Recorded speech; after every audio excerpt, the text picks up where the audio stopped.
জীবন ধাই কৰত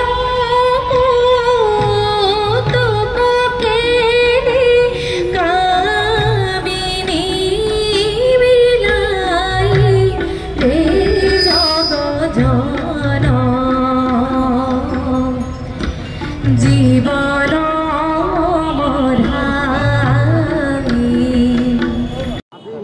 কামৰূপ ছাত্ৰ সন্থাৰ উদ্যোগত দক্ষিণ কামৰূপৰ সুসন্তান ডক্টৰ মামণি ৰয়ছম গোস্বামী বাইদেউৰ ত্ৰয়োদশ মৃত্যুবাৰ্ষিকী আমি নিজৰা কাৰ্যসূচীৰে দক্ষিণ কামৰূপ ছাত্ৰ সন্থাই মিৰ্জাৰ মামণি ৰয়ছম গোস্বামী চকত আয়োজন কৰিছোঁ। আজি ৰাতিপুৱাৰ পৰা ৰাতিপুৱা 6 বজাৰ পৰা কাৰ্যসূচী আৰম্ভ হৈছে।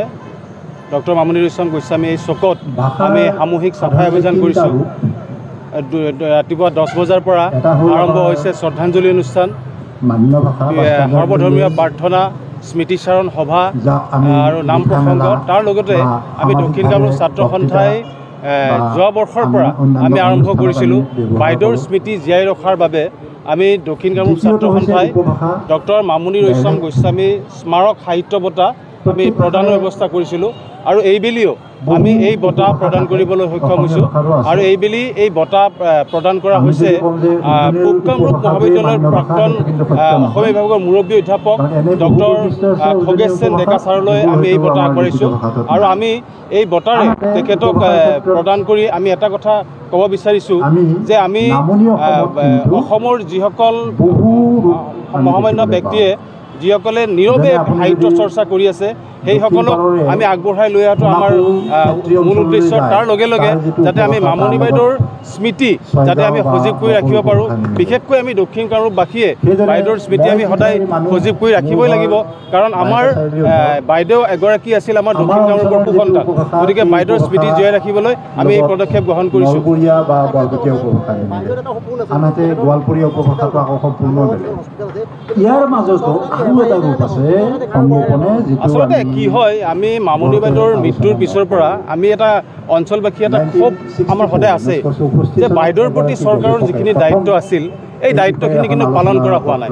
কাৰণ আমি বাইদেউৰ মৃত্যুৰ পৰাই আমি দক্ষিণ কামৰূপ ছাত্ৰ সন্থা আৰু দক্ষিণ কামৰূপ অঞ্চলবাসীয়ে দাবী জনাই আহিছোঁ যে বাইদেউৰ মিৰ্জাৰ চকটো মামণি ৰয়ছম গোস্বামী চক নামকৰণ কৰিব লাগে। আমি নামকৰণ কৰা হ'ল, কিন্তু ইয়াত যিখিনি কাম কাজ আছিল সেই কাম কাজখিনি কৰা নহ'ল। আমি মিৰ্জাৰ পৰা বৰিহাট হৈ যিটো আমাৰ চান্দুবিলৈ যোৱা ৰাস্তা আছে এই পথটো আমি বাইদেউৰ নামত নামকৰণ কৰিব তেওঁক আহ্বান জনাইছিলোঁ চৰকাৰক, কিন্তু এতিয়াও সেইখিনি কৰা হোৱা নাই। বাইদেউৰ সংগ্ৰহালয় ইয়াত প্ৰতিষ্ঠা কৰা হোৱা নাই। এই দাবীসমূহ দাবীয়ে ৰৈ আছে। কিন্তু তাতকৈ দুখৰ বিষয় যে বাইদেৱে যিখন আমাৰ আমৰাংগা বৰিহাটৰ যিখন হস্পিটেল, এই হস্পিটেলখনত চৰকাৰী হস্পিটেলখনত বাইদেউৰ যি মানে পুৰস্কাৰ পোৱা ধন, এই ধনখিনি বাইদেউ তাত গোটেইখিনি প্ৰদান কৰি গৈছিল। প্ৰদান কৰি তেওঁক হস্পিটেলখন কিছু আগবঢ়াই গৈছিল। কিন্তু সেই সময়ত চৰকাৰখনে কৈছিল যে এইখন এখন পূৰ্ণাংগ হস্পিটেললৈ ৰূপান্তৰ কৰিত হ'ব, কিন্তু আজিলৈকে নহ'ল। গতিকে এইটো এটা ক্ষোভ। গতিকে মই আজি এই পবিত্ৰ মঞ্চৰ পৰা, পবিত্ৰ অনুষ্ঠানৰ পৰা চৰকাৰৰ ওচৰত আমি সজোৰভাৱে দাবী জনাইছোঁ যে বাইদেউৰ স্মৃতি জীয়াই ৰাখিবলৈ হ'লে বাইদেউৰ যিবিলাক আশা আকাংক্ষা আছিল, বাইদেউৰ যিবিলাক সপোন আছিল, এই সপোনখিনি অন্ততঃ যদি বাস্তৱত ৰূপায়িত কৰিব পাৰোঁ তেতিয়াহে বাইদেউৰ আত্মাই চিৰশান্তি লাভ কৰিব। যিকোনো খবৰৰ বাবে যোগাযোগ কৰক 7099017330 অথবা 7099017990 নম্বৰত।